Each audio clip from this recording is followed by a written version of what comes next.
Olá, eu sou Hermínio Portes.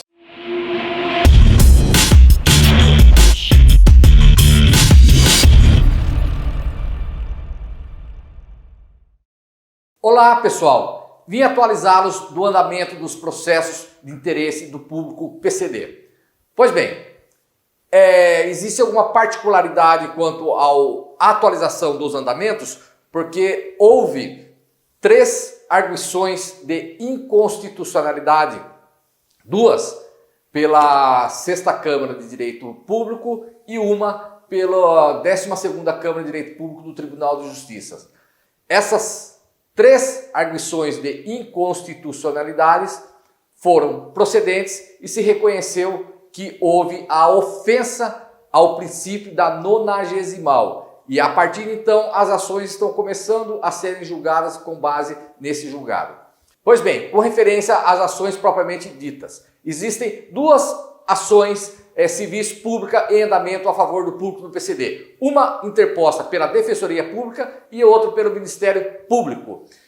A ação com relação à ajuizada pela Defensoria Pública encontra-se em fase de manifestação das partes, ciência das partes dos documentos que foram juntados, e o juiz já chamou, após o decurso desse prazo, para a sentença. Com referência à ação civil pública ajuizada pelo Ministério Público, encontrava-se suspensa até a decisão final da ação direta de inconstitucionalidade ajuizada pelo Partido Socialista Brasileiro.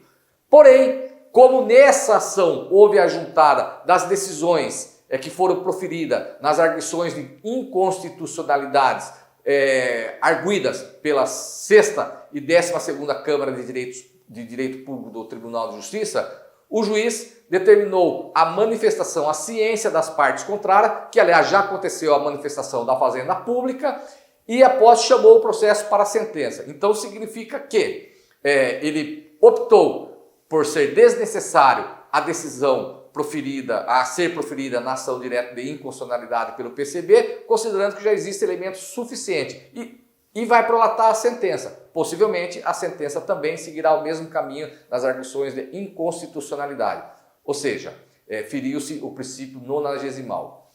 Lembrando também que, com referência a essas ações, na ação civil pública ajuizada pela Defensoria Pública, deferiu-se a liminar para não haver a necessidade de se fazer o recadastramento da pessoa no site do Cefaz.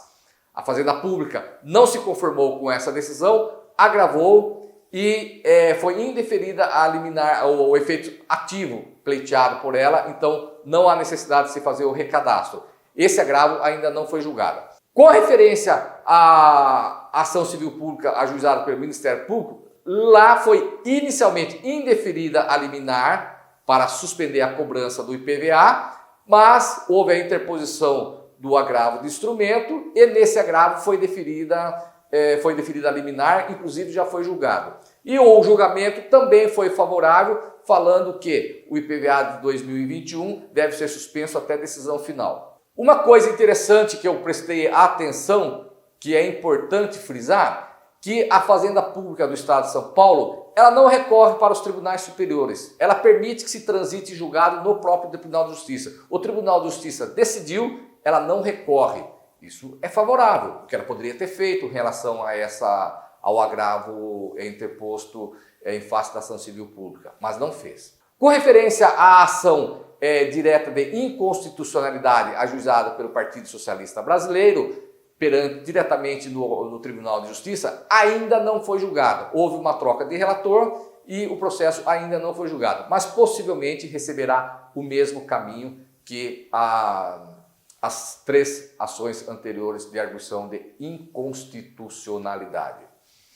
Pois bem, lembrando, também há decisões que se reconheceu nas arguições de inconstitucionalidade que não há o direito adquirido sobre a isenção do IPVA, porque é um imposto que se renova anualmente.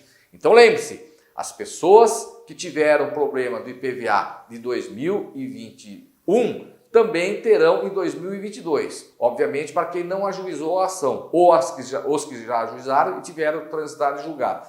Então há necessidade de se movimentar e demonstrar o direito de vocês. Esta é uma atualização simples, de maneira bem genérica, sem muito fins, sem muito cunho jurídico, apenas para levar o conhecimento, demonstrando que até o final do ano, com certeza, estará definida a situação do IPVA de 2021, porque a ação civil pública ajuizada pelo Ministério Público será julgado até essa data.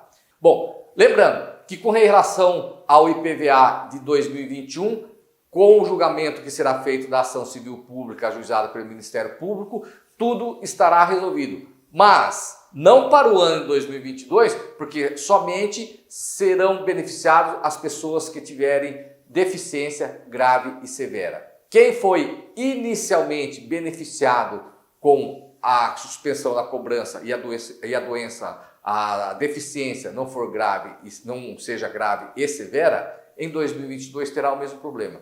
Então, procurem um profissional de competência de vocês, levem a ele esse problema e para que ele já vá podendo estudar, analisar e ajuizar a melhor ação para vocês, desde que vocês queiram, é óbvio. E lembrando, os meus vídeos são meramente informativos, nunca consultivos. Se esse vídeo for útil, por favor, compartilhe. Se inscreva no meu canal, me siga nas redes sociais. Muito obrigado, fiquem com Deus e até a próxima.